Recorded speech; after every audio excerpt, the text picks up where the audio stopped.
Okay, folks, this is an update of my my mini ITX build. I went ahead and found my 80mm fan,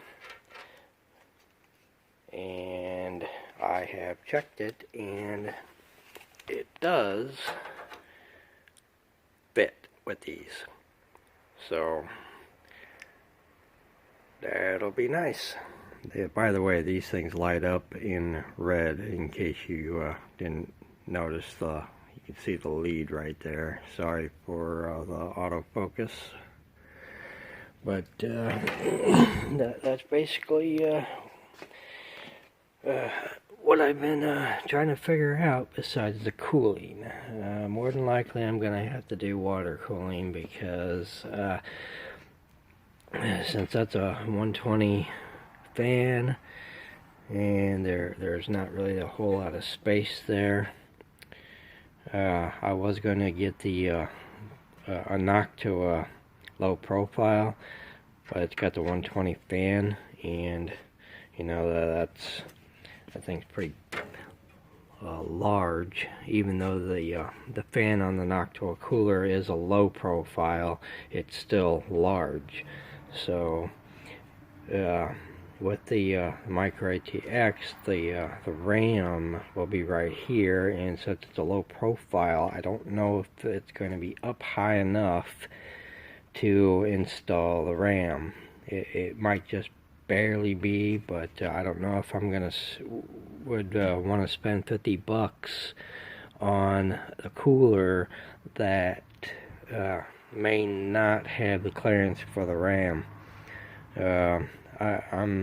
If I don't do water cooling for this thing, I am going to probably get an Enermax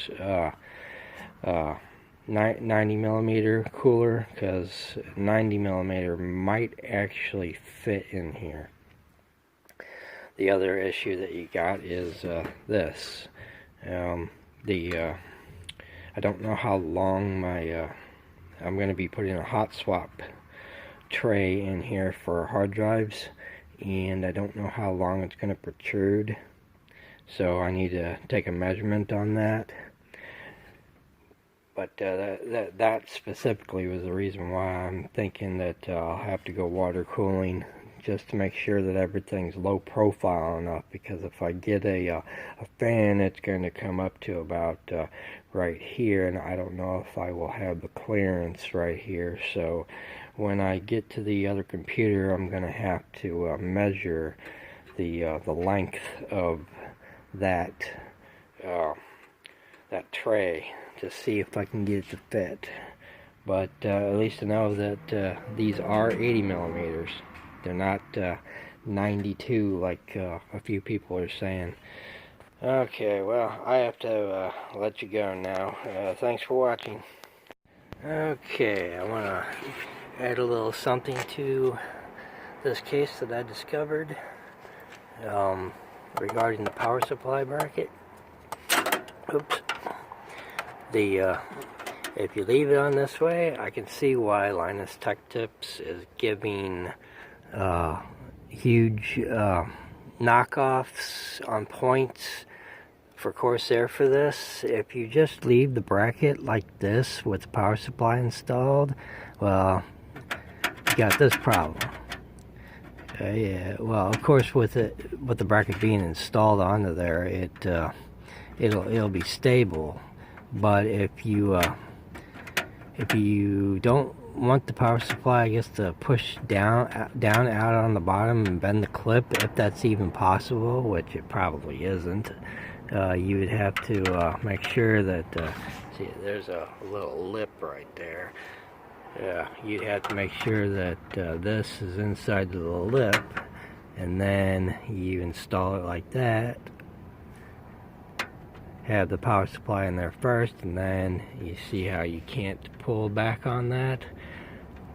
I don't know if I haven't looked at the instructions yet, but I'm pretty sure that they don't want you to do this. But you know that this seems like it would be the best solution to fix that little problem. But so far, that's the only thing that I've noticed on this. I haven't taken anything else apart. So I'll get back with you guys as I continue this build and do some measurements and try and figure out what I need to do. Okay, I just discovered that if you put this thing in inside the lip, you can't get the thumb screws back in. There isn't enough clearance. So yeah, I agree with Linus. Points off for that. And I can't get these thumb screws back in on this side, so definitely points off for that. Corsair, make sure that your threads are tapped correctly. Well, as always, I'll get back to you on more things that I see and see what I need to do to get this build going besides buying the other hardware. Might have to buy it in pieces and then deal with warranties instead of DOA warranties. See you later, guys. I'll get back with you on this.